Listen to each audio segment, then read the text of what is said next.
Hola, buenos días, buenas tardes, buenas noches, depende, como digo siempre, cuando vean este video, recorte o esta clase virtual sincrónica, ya no sabemos cómo se llama.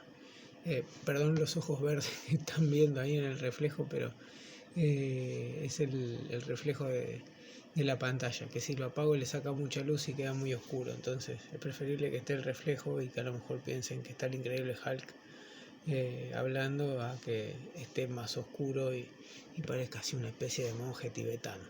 Bueno, vamos con lo que nos toca para esta semana. Perdón que me atrasé en subir la clase, vengo un poco cargado de cosas, pero acá está la clase. Quizás sean dos seguidas, va esta y después en unos días subo la otra. En lo que tiene que ver con esta clase en particular, vamos a tomar lo que es el fascismo, el nazismo, la crisis económica de 1929-1930, antes de entrar justamente en lo que va a ser la próxima clase con la Segunda Guerra Mundial.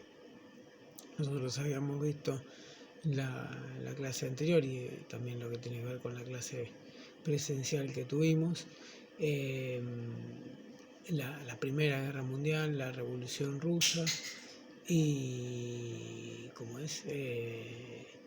y el genocidio armenio.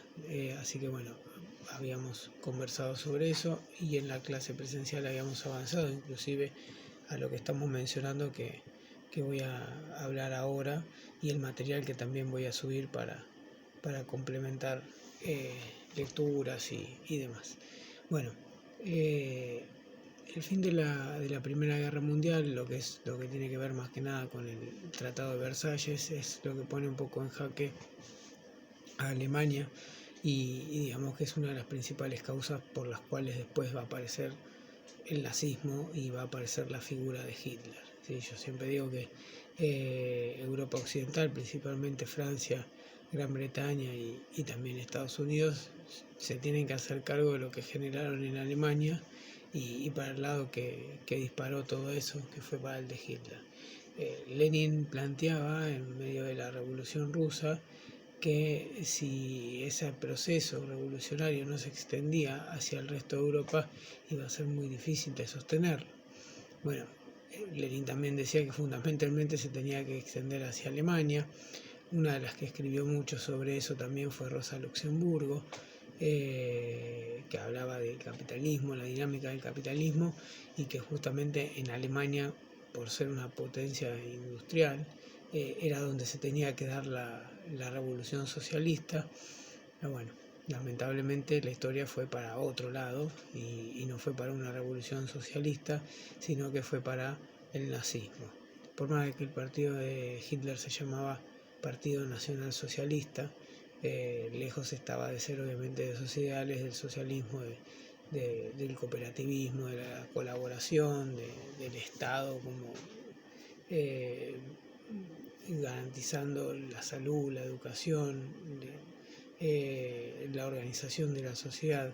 Lejos de eso, porque terminó siendo una imposición, digamos, de un totalitarismo, bueno, atroz, que ya lo veremos. Algo habíamos mencionado en la clase presencial y algo más voy a mencionar cuando grabe la clase de la Segunda Guerra Mundial.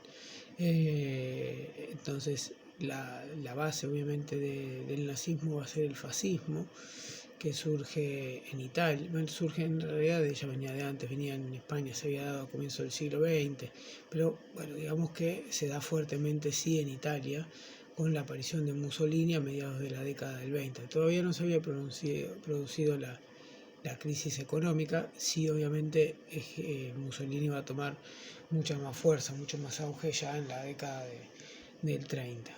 Cuando hablamos del fascismo y del nazismo, estamos hablando de gobiernos totalitarios concentrados en una sola persona, en el caso de Italia Mussolini, denominado Il Duce, y en el caso de Alemania de Hitler, denominado el Führer.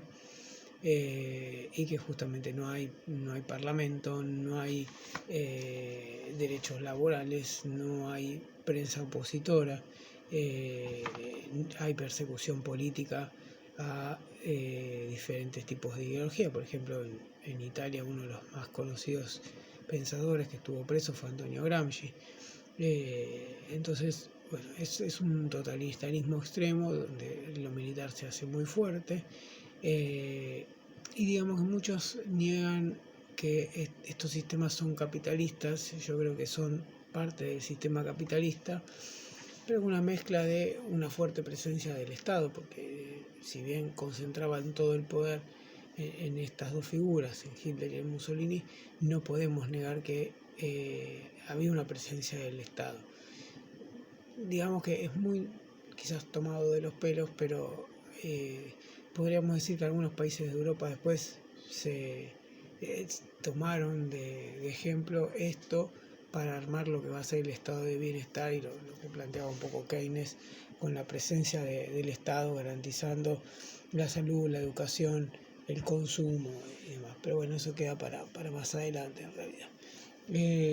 En medio de este contexto, en 1929, una economía mundial que empezaba a estancarse, que generó una sobreproducción de manufacturas, no teniendo un mercado que la pueda adquirir, se va a producir lo que se llamó ese jueves negro en octubre, que fue la crisis económica que se dio justamente en 1929. Se cayó la bolsa de Wall Street, y con eso obviamente arrastra a todas las bolsas del mundo y a todas las economías del mundo.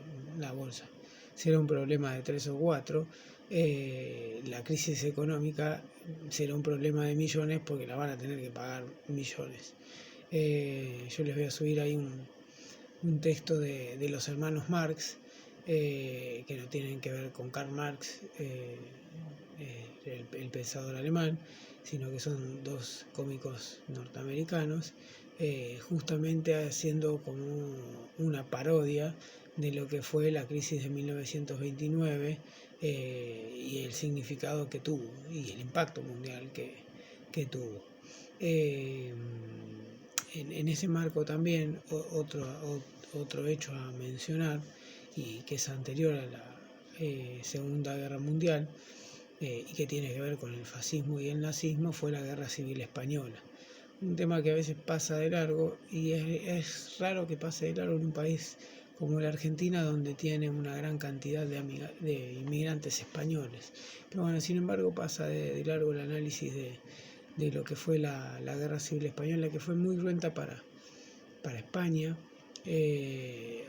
Había triunfado democráticamente el gobierno de la República, los republicanos, una alianza entre comunistas, socialistas, anarquistas, que más allá de estar por fuera del Estado apoyaban justamente a la República.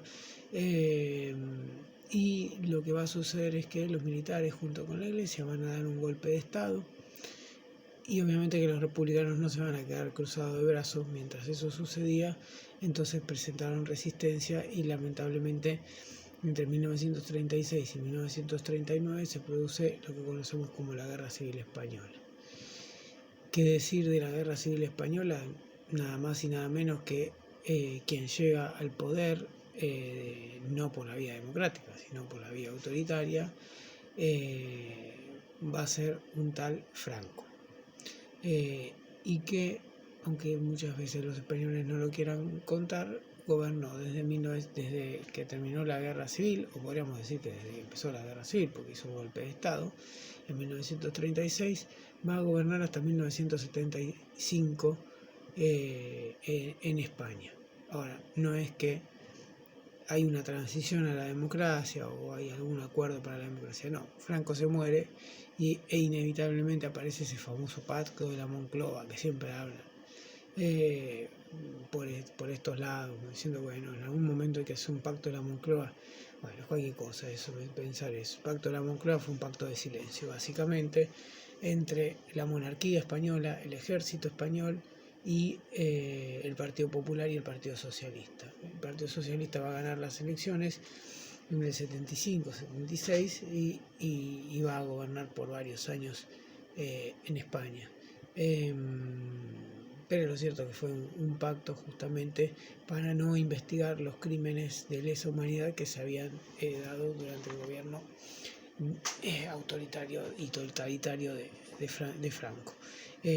Incluso uno de los quizás desaparecidos más conocidos de ese gobierno es Federico García Lorca, asesinado, pero no se encontró su cuerpo, no solo por ser un pensador con un pensamiento de izquierda, progresista, sino que además era gay y declarado, y eso obviamente estaba prohibido. Entonces, bueno, el totalitarismo lo resuelve de esa manera, al igual que obviamente sucedía en Alemania y en Italia. Digamos que estos temas son los que recorren lo que fue esta semana. La semana que viene tenemos la Segunda Guerra Mundial y después ya nos volvemos a ver con las consignas del trabajo domiciliario.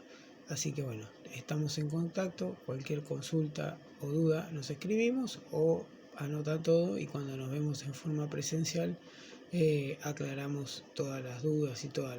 Así que junto al video de esta, digamos, no podemos decir que es una clase, pero bueno, pongamos que es una clase, van también varios materiales para complementar justamente el tema. Un saludo y nos estamos viendo.